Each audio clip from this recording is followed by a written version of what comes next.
Selamat pagi Bapak Ibu yang dikasihi Tuhan. Saat ini kita bertemu kembali.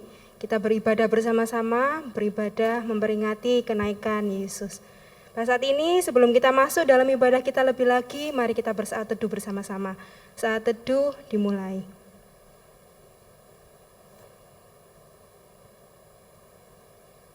Jemaat saya undang untuk bangkit berdiri. Ibadah kita hari ini dilandasi dengan pengakuan bahwa pertolongan kita adalah dalam nama Tuhan yang menciptakan langit dan bumi dan segala isinya, dan yang tidak pernah meninggalkan perbuatan tangannya. Turunlah kiranya atas kita kasih dan damai sejahtera dari Allah Bapa, Allah Putra, Allah Roh Kudus menyertai ibadah kita. Amin. Allah kita adalah Allah yang Maha Kuasa, Maha Mulia dan Suci, yang telah mengutus anak tunggalnya untuk setiap kita sahabat yang berdosa. Dia datang menyelamatkan kita dari dosa yang membelenggu kita. Dia bangkit dan naik ke surga, duduk di tatahnya. Mari kita puji muliakan namanya. Puji nama Tuhan.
Dipersilakan duduk kembali.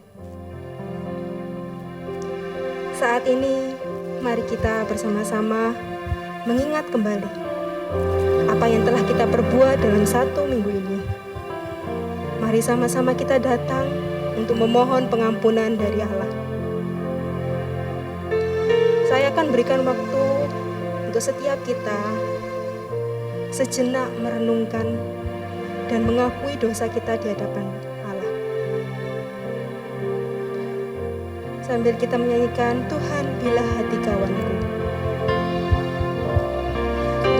Tuhan, ku bila hati kawanku terluka oleh tingkah ujarku dan kehendakku jadi penduku. Ampunilah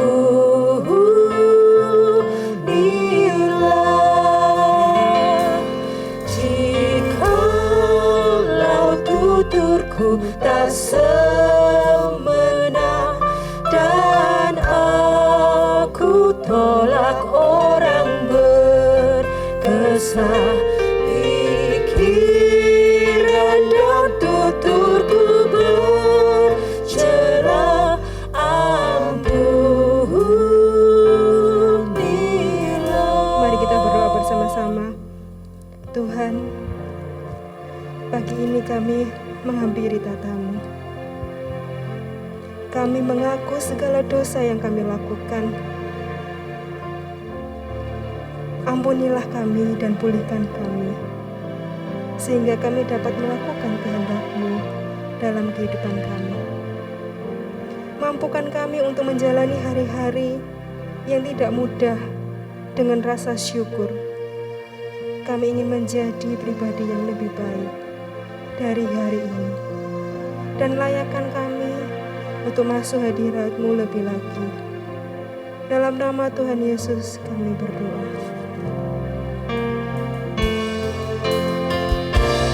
Dan hari ini aku bersembah serta padamu Bapa berserah, berikan daku kasih-Mu mesra.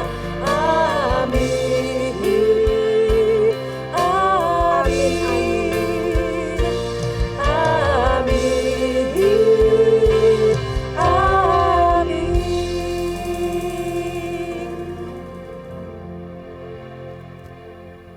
Sebagai umat Tuhan yang telah menerima pengampunan, mari kita mendengarkan berita anugerah yang terambil dari Wahyu 22 ayat 7.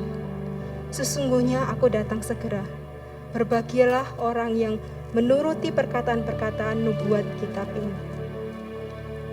Saya undang untuk para jemaat bangkit berdiri. Mari bersama-sama kita bacakan petunjuk hidup baru yang terambil dalam Matius 24 ayat 42. Karena itu berjaga-jagalah, sebab kamu tidak tahu pada hari mana Tuhanmu datang. Mari kita terus berjaga-jaga dengan tidak lengah dengan segala yang ada di dunia ini. Karena kita tahu Tuhan akan datang dengan segera. Sekarang waktunya untuk kita bangkit. Kita menyerukan nama Yesus karena namanya adalah menara yang kuat, kota benteng yang teguh untuk mengalahkan segala musuh. Mari kita sama-sama nyanyikan, bangkit serukan nama Yesus.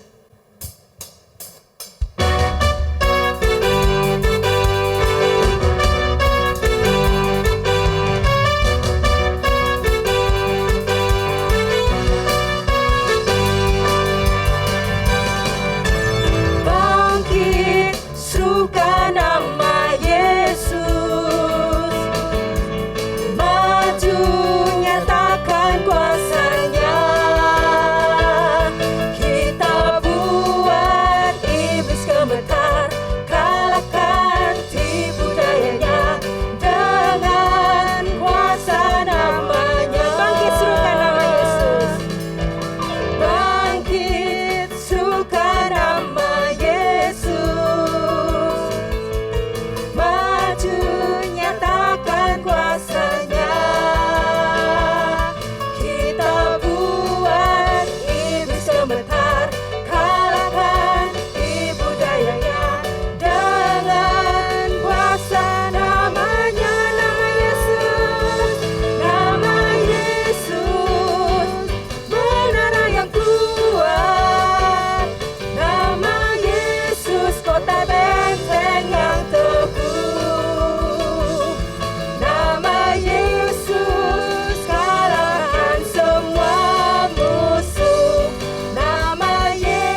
jemaat yang dikasihi Tuhan, kita bersama-sama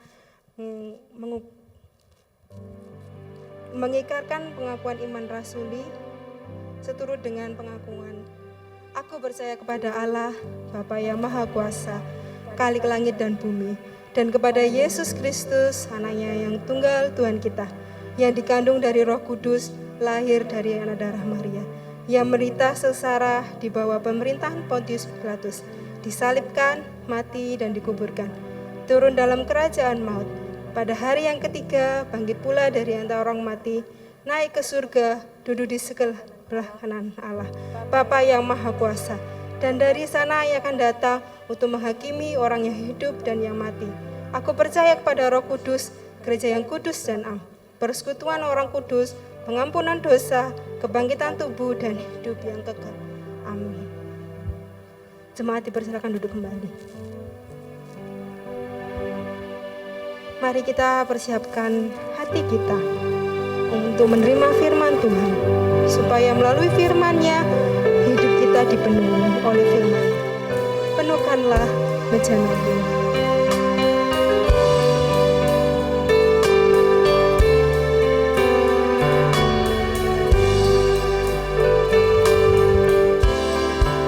Aku datang dan ku bersujud di hadapan-Mu, ku rasakan indah hadirat-Mu.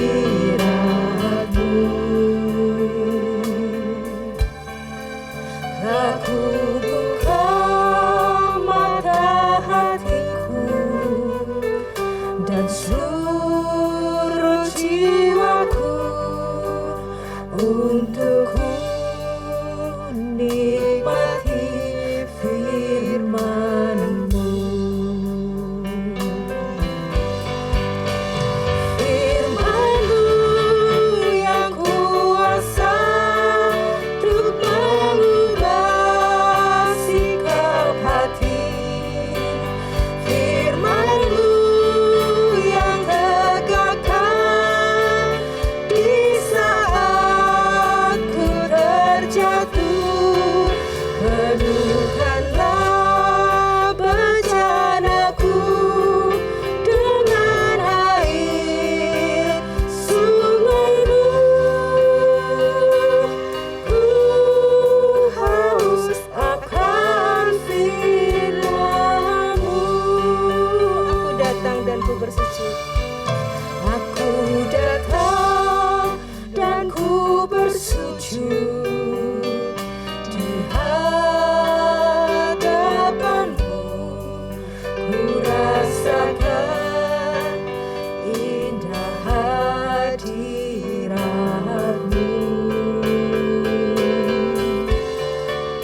Aku buka mata hatiku dan seluruh jiwaku untuk ku nikmati firman-Mu.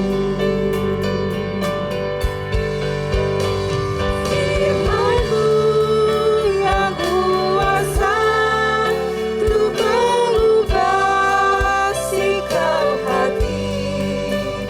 Firman-Mu yang tegakkan di saat ku terjatuh.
Shalom Bapak Ibu Saudaraku yang terkasih dalam Tuhan.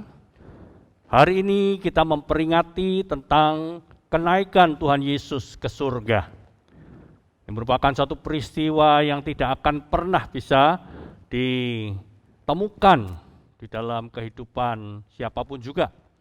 Nah, saat ini kita boleh bersukacita karena ini merupakan peringatan yang keempat dari kehidupan kita sebagai orang-orang Kristen.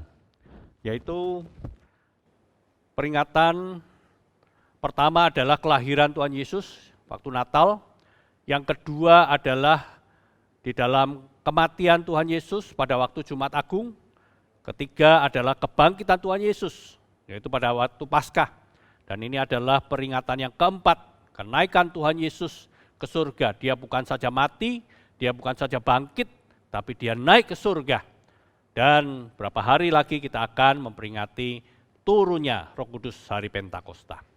Baik, sebelum kita bersama-sama belajar firman Tuhan, mari kita akan berdoa terlebih dahulu. Allah Bapa yang bertahta dalam kerajaan surga, kami sungguh bersyukur Tuhan, karena kami boleh memperingati akan hari kenaikan Tuhan Yesus ke surga. Sebuah peringatan yang sangat istimewa. Karena Tuhan boleh datang ke dalam dunia, tapi boleh kembali kepada tempat di mana Allah bertahta, yaitu di dalam kerajaan surga dan di dalam kehidupan kami semua umat manusia. Terima kasih ya Tuhan, bentar kami akan belajar firman-Mu, biarlah Allah Roh Kudus menerangi hati pikiran kami, sehingga kami bukan saja mengerti akan kebenaran firman Tuhan, tapi boleh menjadi pelaku firman yang setia. Terpujilah nama-Mu Bapa.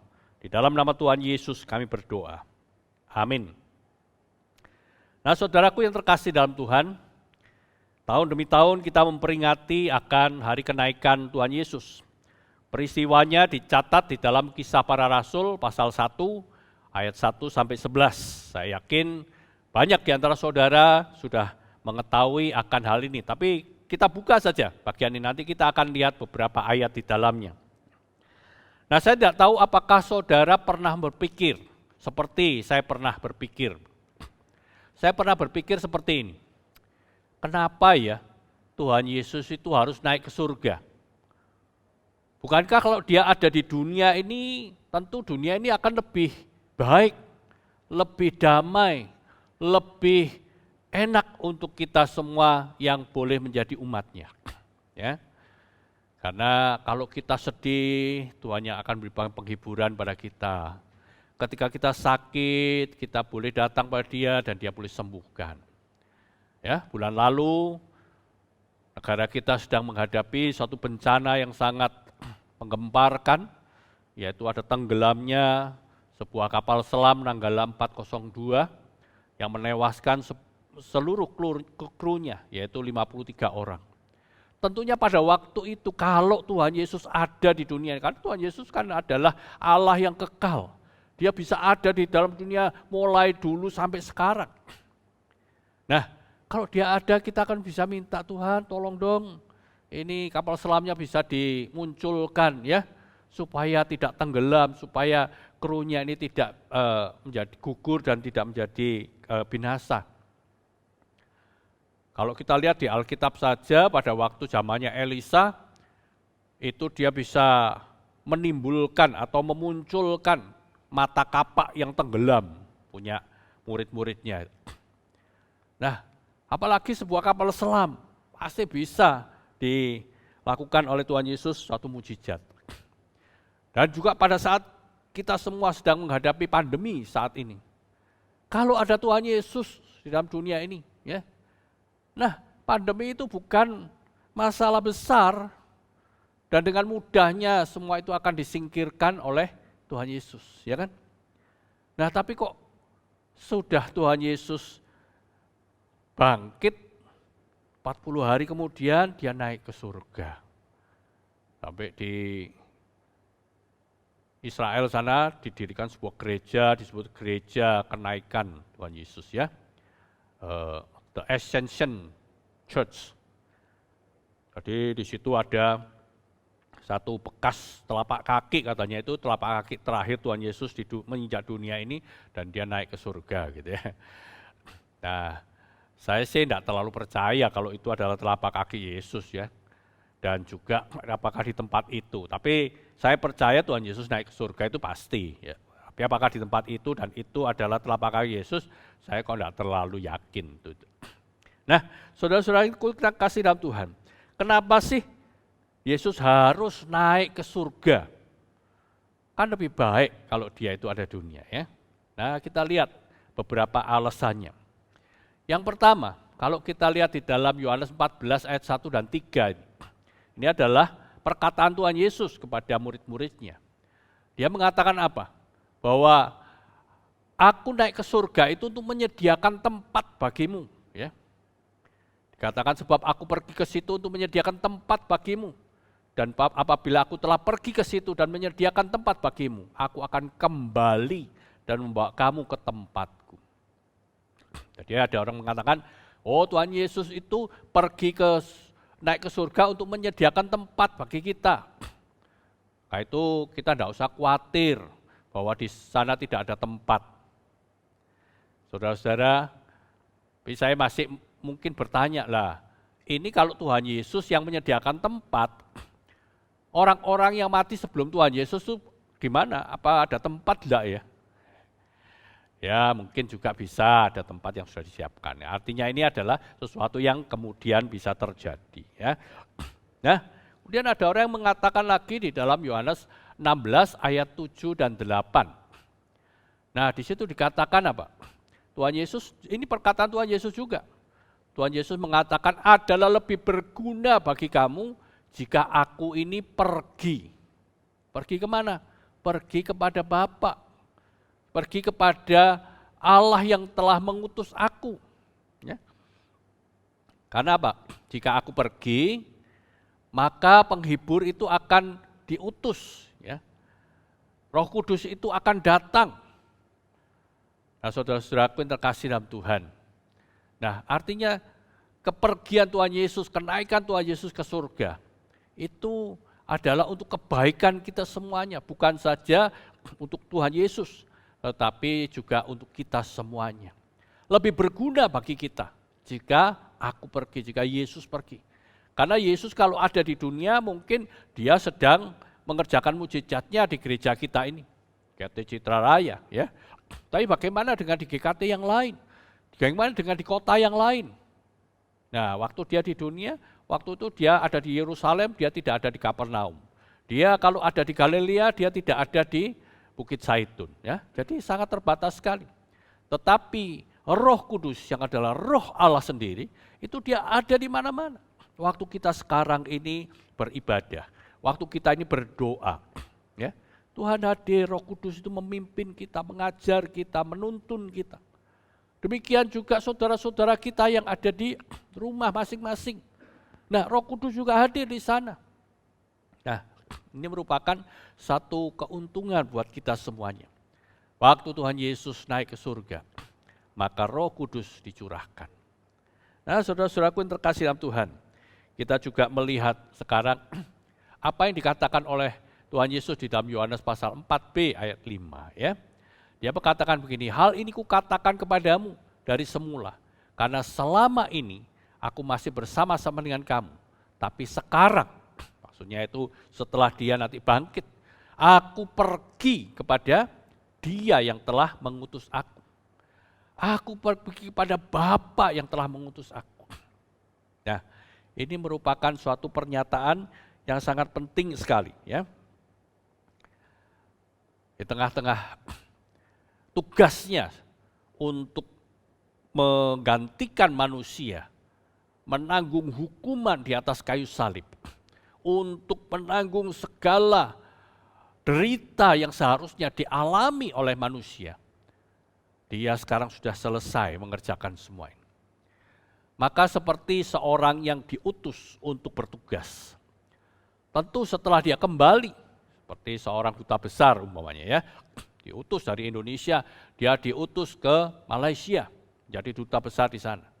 Setelah selesai, dia akan kembali ke Indonesia. Terus menghadap kepada siapa? biasanya menghadap kepada presiden untuk menyatakan bahwa tugasnya selesai. Dia telah mengerjakan ini dan itu. Nah, ini pertanggungjawabannya. Demikianlah Tuhan Yesus. Tuhan Yesus ingin menyatakan, mempertanggungjawabkan apa yang sudah dilakukannya di dalam dunia ini. Dia kembali, dia pergi kepada Allah Bapa yang telah mengutus dia. Ya, berkali-kali kalau kita lihat di dalam kitab Injil kan dikatakan Tuhan Bapa mengutus aku diutus oleh Bapa dan seterusnya. Nah yang kedua juga, katakan kalau dia kembali ke surga, itu menyatakan kebenaran firman-Nya, untuk menyatakan keilahiannya, bahwa dia adalah Allah itu sendiri. Dia tidak mungkin bisa masuk surga, dia tidak mungkin naik ke sana. Kalau dia bukan Allah, dia tidak kembali ke sana. Ya, dan dia sudah menyelesaikan segala tugasnya ketika dia mengatakan tetelestai, sudah selesai, semuanya sudah dia kerjakan dari A sampai Z, tidak ada satupun yang dilalaikannya. Nah, saudara-saudaraku yang terkasih dalam Tuhan, jadi kita bisa melihat di sini bahwa Tuhan Yesus itu adalah Tuhan dan keilahiannya dinyatakan ketika dia sungguh-sungguh telah naik ke surga. Dia telah diterima oleh Bapa di surga yang telah mengutus dia dengan hati yang penuh sukacita. Nah, kemudian kalau sekarang kita lihat kembali ke peristiwa terjadinya kenaikan Tuhan Yesus ini ya, yang dicatat di dalam Kisah Para Rasul pasal 1. Nah, kita lihat ayat 10 dan 11 saja ya. Ayat 10 dan 11 di situ katakan waktu mereka melihat Yesus naik ya. Ketika mereka sedang menatap ke langit, waktu ia naik itu, tiba-tiba berdirilah 2 orang yang berpakaian putih dekat mereka. Nah, ini diyakini itu adalah malaikat Tuhan ya. Dan berkata kepada mereka, "Hai orang-orang Galilea, mengapakah kamu berdiri melihat ke langit?" Yesus ini ya, yang terangkat ke surga, meninggalkan kamu. Nah, ini perhatikan baik-baik. Tidak selesai di sana. Yesus ini yang terangkat ke surga meninggalkan kamu akan datang kembali. Nah, inilah tema kita ya. Aku datang segera, katanya begitu ya. Akan datang kembali dengan cara yang sama seperti kamu melihat dia naik ke surga. Nah, saudara-saudara yang terkasih dalam Tuhan, sangat luar biasa sekali. Inilah satu statement pernyataan yang begitu mantap, yang begitu jelas sekali. Ya, oh Yesus bukan berarti kalau sudah selesai tugasnya di dunia terus dia ke surga sudah enak-enak di sana. Buat apa dia kembali lagi ke dunia menghadapi segala penderitaan, penghinaan dan seterusnya. Tetapi katakan dia akan datang kembali. Nah, bagaimana caranya? Katakan sama seperti kamu melihat dia naik ke surga. Nah, kita mundur satu ayat, di ayat 9, dikatakan sesudah ia mengatakan demikian, atau Yesus ya, terangkatlah ia disaksikan oleh mereka, dan awan menutupnya dari pandangan mereka. Artinya bahwa dia itu naik bersama dengan awan-awan dan awan-awan menutupi dia. Nah, perkataan ini bukan perkataan yang cuman ya sekedar menerangkan kondisi saat itu. Ini merupakan satu pernyataan Allah bahwa apa yang terjadi ini sebetulnya sudah ada di dalam koridor kontrol dan kendali Allah Tritunggal. Nah, saudara-saudara, kenapa saya katakan demikian? Karena dikatakan tadi ayat yang ke-11 ya, dia akan datang kembali seperti dengan cara yang sama seperti kamu melihat dia naik ke surga. Dia naik di dalam awan-awan. Dan juga peristiwa yang sama juga, itu sebenarnya sudah dilihat oleh Daniel, yang dituliskan di dalam kitab Daniel pasal 7. Itu adalah peristiwa yang dilihat 700 tahun sebelumnya. Jadi bukan peristiwa yang ya tiba-tiba muncul. Nah, kalau kita lihat baik-baik di dalam Daniel pasal 7 ayat 13 dan 14 ini ya. Dikatakan bahwa aku terus melihat, Daniel menuliskan, aku terus melihat dalam penglihatan malam itu, tampak datang dengan awan-awan dari langit, seorang seperti anak manusia. Yesus dia adalah anak Allah, tapi dia selalu mengatakan, I am the son of man, ya, anak manusia. Datanglah ia kepada yang lanjut usianya itu, dan ia dibawa ke hadapannya. Lalu diberikannya kepadanya apa? Kekuasaan dan kemuliaan dan kekuasaan sebagai raja. Maka orang-orang dari segala bangsa, suku bangsa dan bahasa mengabdi kepadanya. Perhatikan kalimat ini ya. Kekuasaannya ialah kekuasaan yang kekal. Apakah ada kekuasaan di dunia ini yang kekal? Dan tidak akan lenyap. Siapapun raja yang berkuasa sehebat apapun juga, dia akan mati dan lenyaplah kuasanya. Ya. Tapi kekuasaannya ini yang diberikan kepadanya itu kekal dan tidak akan lenyap. Dan kerajaannya ialah kerajaan yang tidak akan musnah. Nah, saudara-saudaraku terkasih dalam Tuhan, kita bisa melihat di sini bahwa Yesus yang naik ke surga di dalam awan-awan, justru dikatakan di dalam Daniel pasal 7 ini. Dia melihat apa? Tampak dengan awan-awan di langit. Jadi 700 tahun sebelumnya, itu dia sudah melihat bagaimana anak manusia, Yesus itu akan datang. Jadi kedatangannya berapa tahun lagi, berapa abad lagi saya tidak tahu. Tetapi dikatakan itu sudah dilihat oleh Daniel ratusan tahun yang lalu. Sebelum Tuhan Yesus ya. Nah, sekarang mungkin sudah 2000 lebih tahun. Lebih dari 2000 tahun. Jadi kita bisa lihat sebenarnya itulah suatu rangkaian dari apa yang akan dinyatakan oleh Tuhan Yesus. Nah, saudaraku yang terkasih dalam Tuhan. Dan perkataan yang sama dikatakan oleh Tuhan Yesus bahkan sebelum dia mati, sebelum dia ditangkap. Itu dicatat di dalam Matius 24 ayat 29 sampai ayat 30. Dia menyatakan tentang khotbah akhir zaman ini ya, Matius 24 kalau kita perhatikan. Di situ katakan segera sesudah siksaan pada masa itu, matahari akan menjadi gelap dan bulan tidak bercahaya, dan bintang-bintang akan berjatuhan dari langit dan kuasa-kuasa langit akan goncang. Pada waktu itu akan apa? Tampak tanda anak manusia. Ya. Di langit dan semua bangsa di bumi akan meratap dan mereka akan melihat anak manusia datang apa? Di atas awan-awan di langit dengan segala kekuasaan dan kemuliaannya. Nah, saudara-saudara yang terkasih dalam Tuhan, dia akan datang kembali. Bagaimana dia caranya naik?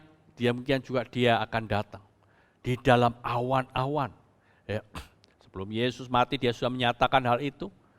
Ya, dan itu diteguhkan juga sebelumnya oleh Daniel di dalam Daniel pasal 7 tadi.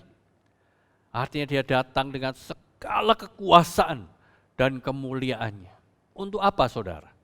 Nah, kita perhatikan Petrus menuliskan di dalam 1 Petrus 4 ayat yang kelima. Ya. Supaya apa? Supaya mereka harus memberi pertanggungan jawab kepada Dia yang telah siap sedia menghakimi orang yang hidup dan yang mati. Jadi Tuhan Yesus datang kembali.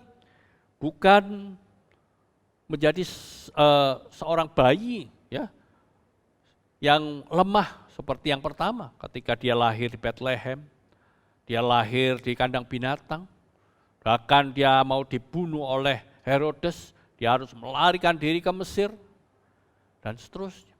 Tapi dia datang sebagai raja, bahkan sebagai hakim yang akan menghakimi orang yang hidup dan yang mati. Dan setiap kita harus memberi pertanggungan jawab pada Dia. Inilah satu berita yang harus sungguh-sungguh kita camkan. Bahwa apa? Kedatangan Tuhan Yesus itu akan menyatakan keadilan Allah.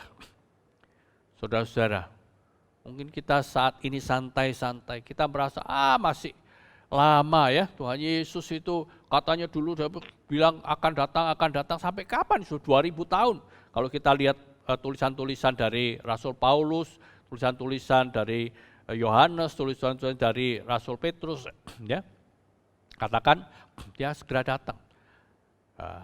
Ketika dia datang, dia minta pertanggungjawaban kita pada dia. Nah, saudara-saudara yang terkasih, setiap kita harus mempertanggungjawabkan. Lebih-lebih Petrus mengingatkan kita ya. Pertanggungjawab itu dimulai dari mana? 1 Petrus pasal 4 ayat 17. Dikatakan karena sekarang telah tiba saatnya penghakiman itu dimulai. Penghakiman dimulai di mana? Pada rumah Allah sendiri yang harus pertama-tama dihakimi. Dan jika penghakiman itu dimulai dari kita, bagaimana kesudahan dengan mereka yang tidak percaya pada Injil Allah? Oke, kita akan melihat di sini. Pertama-tama penghakiman itu akan dinyatakan di rumah Allah. Kalau kita meyakini bahwa gereja ini adalah rumah Allah, kita tahu penghakiman Allah pertama-tama itu kepada setiap kita, pada saya, pada kita yang ada di dalam gereja, pada kita yang bertanggung jawab di dalam gereja ini. Nah, saudara-saudaraku yang terkasih dalam Tuhan, hati-hatilah ketika kita menyatakan diri sebagai orang percaya, sebagai umat Tuhan, sebagai pelayan Tuhan. Mari kita lakukan itu semuanya, sungguh-sungguh untuk kemuliaan Tuhan, sungguh-sungguh seturut dengan apa yang Tuhan mau, bukan seperti yang kita inginkan, bukan seperti yang kita mau lakukan di dalam dunia dengan kemauan kita. Ya. Jangan pernah melakukan tugas kita, ya, tanggung jawab kita, pelayanan kita hanya dengan kemampuan kepintaran kita sendiri, kemauan pikiran kita, prinsip-prinsip hidup duniawi kita.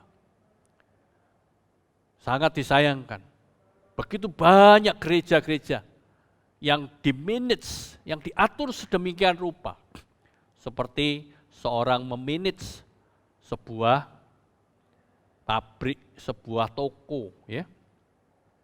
Berapa keuntungan yang bisa kita dapatkan ketika ibadah ini diadakan? Berapa persembahan berapa besar persembahan yang kita dapatkan dan berapa besar pengeluaran yang harus kita lakukan? Nah, kemudian itu saldo atau lebih atau kurang atau defisit, cuan rugi gitu ya. Nah, banyak gereja-gereja dilakukan dengan prinsip-prinsip seperti itu. Maka itu tidak heran kalau saat ini ada orang mengatakan, yuk kita gereja. Nah, itu bahasa-bahasa orang Hokkien gitu ya. Gereja itu ada, kita pakai gereja itu sebagai bisnis ya, untuk menghasilkan uang, untuk menghasilkan sesuatu yang kita mau, supaya kita ini lebih dikenal orang, supaya kita ini lebih populer, supaya kita ini lebih mendapatkan nama dan sebagainya. Hati-hati, ya. Akan ada pengadilan Tuhan, akan ada penghakiman Tuhan untuk mempertanggungjawabkan setiap pelayanan kita. Itu yang kadang membuat saya gentar luar biasa. Ya, apakah pelayanan saya ini hanya untuk kepentingan saya, supaya orang melihat semuanya dan kemudian memuji, wah khotbahmu hebat ya, wah gerejamu begini ya, wah kamu begitu. Nah, ini merupakan satu bahaya yang besar. Karena apa? Ini merupakan teguran Allah yang luar biasa. Ketika saya membaca sebuah buku dari Neil Anderson, dia menyinggung perkataan Tuhan Yesus yang ditujukan kepada Rasul Petrus. Seorang rasul yang hebat sebenarnya, seorang rasul yang begitu berani, seorang rasul yang begitu dekat dengan Tuhan Yesus sendiri pada waktu mereka hidup. Perkataan ini dicatat dalam Matius 16 ayat 23. Katakan begini, Yesus pada waktu itu berpaling dan berkata kepada Petrus. Dia bukannya memuji Petrus, waktu itu Tuhan Yesus latar belakangnya ya, Tuhan Yesus memberitahukan tentang penderitaan yang akan dihadapi, di mana dia akan ditangkap, di mana dia akan dibunuh, di mana dia akan menderita dan seterusnya. Ya. Dan Petrus sebagai seorang murid yang sungguh-sungguh mengasihi gurunya, ya, dan dia tidak ingin gurunya mengalami semua ini. Itu adalah sebuah hal yang kelihatannya baik kan. Dan kalau saya di dalam posisi itu, saya pun akan melakukan hal yang sama mungkin. Ya. Sungguh-sungguh orang yang memperhatikan gurunya. Tetapi bagaimana Tuhan Yesus berkata kepada Petrus? Dia katakan, enyahlah iblis, engkau suatu batu sandungan bagiku. Sebab apa? Sebab engkau bukan memikirkan apa yang dipikirkan Allah, melainkan apa yang dipikirkan manusia. Waduh, kalau saya jadi Petrus waktu itu sakit hati, sudah menyatakan kepedulian, sudah menyatakan hal yang sungguh-sungguh menunjukkan bahwa aku ini menghormati Yesus sebagai guru. Kok dikatakan seperti itu? Tetapi Neil Anderson mengatakan, hati-hati saudara. Ya. Ketika engkau hanya memikirkan kepentinganmu sendiri, engkau hanya memikirkan sebagaimana manusia aja, maka itu sebenarnya pikiran iblis dan pikiran yang akan ditengking oleh Yesus sendiri. Hati-hati kita di dalam dunia ini, hati-hati kita dalam gereja ini. Jangan main-main dengan pelayanan, jangan main-main dengan peribadahan. Saudara, jangan pikir kalau kita ini sudah jadi anggota jemaat, kalau kita ini sudah sibuk di gereja, kalau kita ini sudah jadi pendeta sekalipun, sudah aman semuanya. No, ini merupakan kegentaran buat saya. Saya selalu kata Tuhan, biarlah kehendak-Mu yang jadi. Let your will be done. Ya. Biarlah engkau kehendak-Mu yang jadi dalam kehidupan. Biarlah kehendak-Mu yang jadi di dalam gerejamu. Biarlah kehendak-Mu yang jadi di dalam keluarga. Saudara-saudara, kita harus mempertanggungjawabkan itu di hadapan Tuhan. Apakah ini hanya pikiran kita? Hanya kita mau menunjukkan kehebatan diri? Dan itu akan dibongkar habis-habisan oleh Allah. Dan ini adalah rumah Allah, di mana penghakiman akan diawali, akan dimulai. Siapkah kita? Karena Tuhan Yesus sendiri berkata apa? Aku datang segera. Ya. Wahyu 22 ayat 20 ini adalah ayat-ayat terakhir di dalam Alkitab kita. Yang mengatakan apa? Yesus datang segera. Datanglah Tuhan Yesus. Saudaraku yang terkasih, sudahkah kita melakukan apa yang Tuhan mau? Ya. Jangan kita enak-enakan, jangan kita hanya minta berkat saja, jangan hanya kita hanya minta ini dan itu dari Tuhan saja. Benarkah hidupmu itu adalah hidup yang benar? Pelayananmu ada sebagaimana dikehendaki oleh Allah. Bukan seperti yang kau mau. Wah, saya yang berkuasa. No, bukan itu. Biarlah kerajaan Allah datang. Biarlah rumah Allah ini menjadi rumah di mana Tuhan yang diagungkan. Tuhan dimuliakan. Dan juga apa? Kemuliaan Tuhan yang akan nyata. Mengasihi Tuhan dialirkan. Khususnya kepada orang-orang di sekitar kita. Kiranya Tuhan menolong setiap kita. Allah segera datang, Yesus segera datang, dan kita akan menyambutnya dengan penuh sukacita. Ya, Tuhan menolong dan memberkati kita. Mari kita berdoa. Allah Bapa yang bertahta dalam kerajaan surga, terima kasih ya Tuhan, karena Engkau bukan saja pergi meninggalkan kami, naik ke surga, tapi Engkau telah mengutus Roh Kudus, untuk membimbing kami, untuk menolong kami, untuk menyertai kami. Ya Tuhan, Kau segera datang, ajarkan kami untuk mawas diri, berjaga-jaga, supaya kehadiran-Mu tidak membuat kami terkejut, tidak membuat kami menyesal, tetapi membuat kami bersukacita, karena kami boleh bersama dengan Engkau, karena kami boleh mendapatkan pahala dalam kerajaan-Mu, di dalam pemeliharaan dan penyertaan-Mu yang begitu luar biasa. Terima kasih Tuhan, terima kasih. Kau sendiri yang dimuliakan dan diagungkan. Biarlah kami semua pribadi boleh senantiasa melakukan apa yang Engkau kehendaki, bukan sekedar kemauan kami, bukan sekedar keinginan manusia, tapi sungguh-sungguh kehendak Allah. Kami belajar menjadi orang yang mengerti akan kehendak Tuhan dalam hidup kami. Di dalam nama Tuhan kami Yesus Kristus, kami bersyukur, kami berdoa dan berserah. Haleluya. Amin. Marilah kita mengucap syukur kepada Tuhan melalui persembahan kita. Mari kita sama-sama menyanyikan Betapa Aku Bersyukur.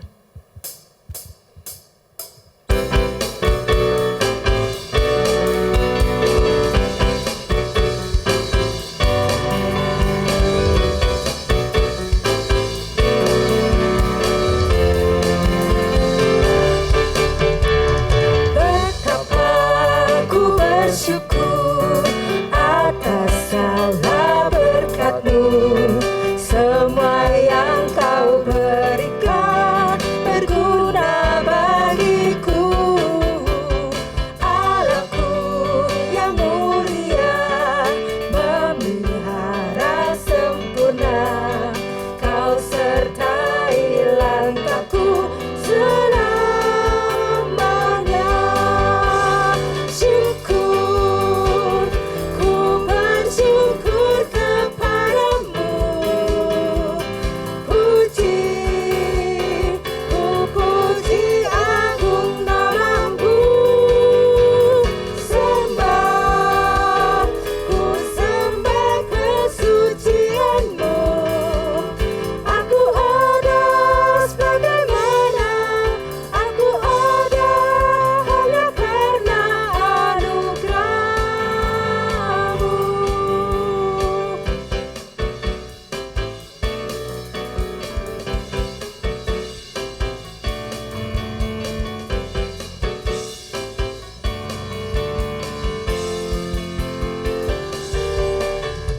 Betapa aku bersyukur atas segala berkat-Mu, semua yang Kau berikan berguna bagiku.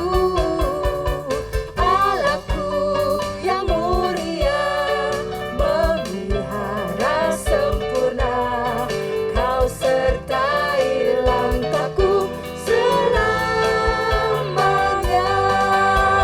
Syukur, ku bersyukur kepadamu.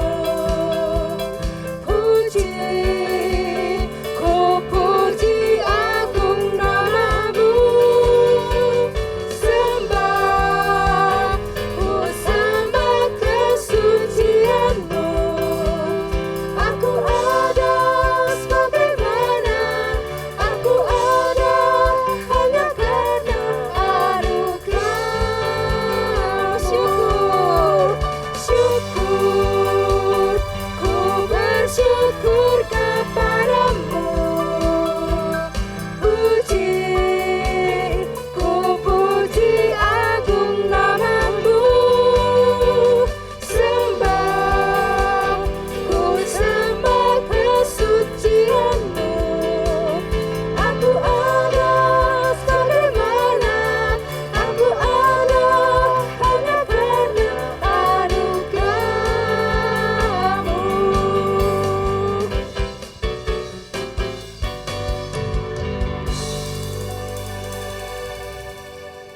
Mari sama-sama kita berdoa. Terima kasih Tuhan untuk berkat firman Tuhan yang telah Engkau sampaikan melalui hamba-Mu. Saat ini kami telah memberikan sedikit dari apa yang telah kami terima. Engkau berkati persembahan ini untuk pekerjaan di rumah-Mu.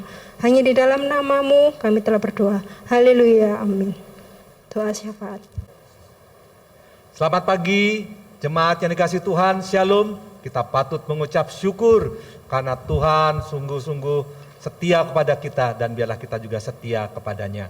Mari kita berdoa untuk beberapa pokok doa syafaat. Bapa yang di surga, hari ini kami mengucap syukur atas kasih Tuhan kepada kami semuanya.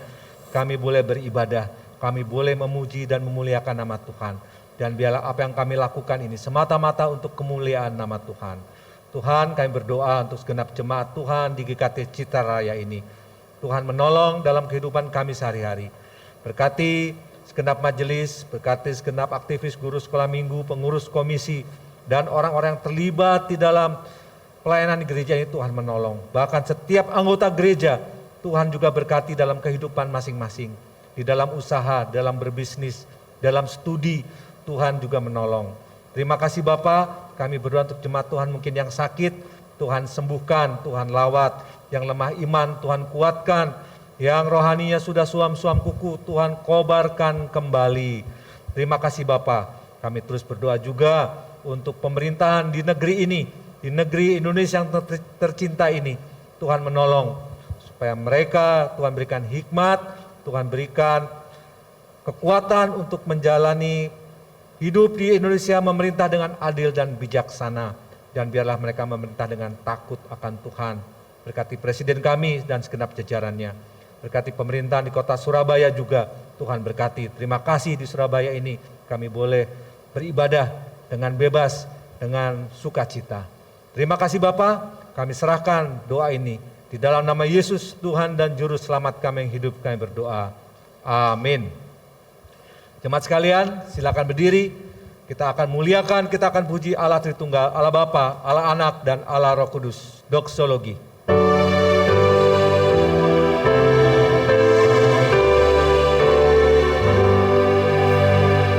Puji Allah Bapa Putra,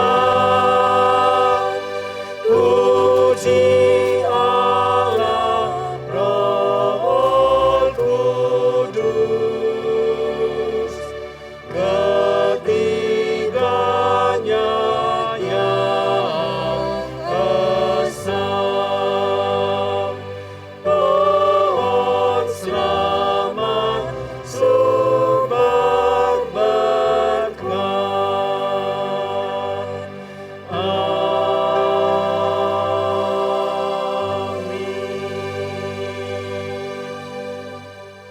Jemaat yang dikasihi Tuhan, hiduplah dengan penuh pengharapan bahwa satu hari kelak kita akan dikumpulkan bersama Bapa di sorga mendapatkan hidup yang kekal. Tapi selama kita hidup di dunia ini, biarlah kita berjaga-jaga. Kapanpun Tuhan datang, kita siap menyambutnya. Dan kita boleh bersukacita bersama Bapa di sorga dan terimalah berkat Tuhan. Kiranya Allah Bapa, Allah pencipta langit dan bumi, Allah yang menguasai segala alam semesta ini, memberikan engkau damai sejahtera dan kekuatan. Dan biarlah anak yang tunggal itu Yesus Kristus, Juru Selamat kita, memberikan engkau damai sejahtera yang berkelimpahan, yang melampaui segala akal. Dan biarlah Allah Roh Kudus juga memberikan engkau kekuatan, memberikan engkau penghiburan dan perlindungan dari sekarang sampai Tuhan Yesus datang kedua kalinya. Amin.